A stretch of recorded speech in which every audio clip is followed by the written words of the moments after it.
आज तो दिवस जो कधीच येऊ नये असं प्रत्येक नमनप्रेमीला वाटतं.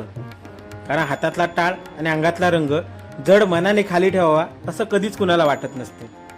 6 महिने कसे सरले, त्या रात्रीच्या गारठ्यात शरीर कसं तापलं काही कळालंच नाही.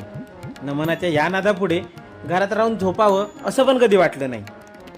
गावोगावच्या सुपाऱ्या आणि ते रसिक मायबाप प्रेक्षकांनी दिलेली दाद उद्यापासून फक्त कानात गुंजत राहिलो तर नमन कलेचा नाद.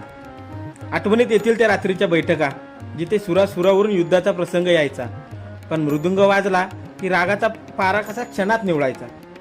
ती एकमेकांची खेचाखेच आणि ते साध्या गोष्टीवरून झालेले वाद, पण चांगल्यासाठी.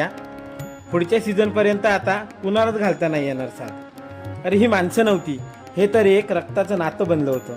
पडद्यामागच्या त्या गमतीत आमचं अख्खं जग सामावलं होतं. आज मेकअप उतरवताना हात थोडे थरथरत आहेत, कारण उद्यापासून चेहऱ्यावर नमनाचे रंग नसणार आहेत. शेवटचा प्रयोग झाला की रंगमंच सोडताना पाय थोडे दर होतात. असं वाटतं की रात्र कधी संपूच नाही, पण वेळेचे काटे मात्र गरगर फिरत राहतात. तुर्तास विश्रांती घेतोय पण पुन्हा येण्यासाठी, त्याच जिद्दीने आणि त्याच ताकदीने. केदार वागदाईच्या कृपेने पुढच्या वर्षी पुन्हा धमाका वाजणार. तोपर्यंत आम्ही कलाकार आपला निरोप घेणार. राम राम.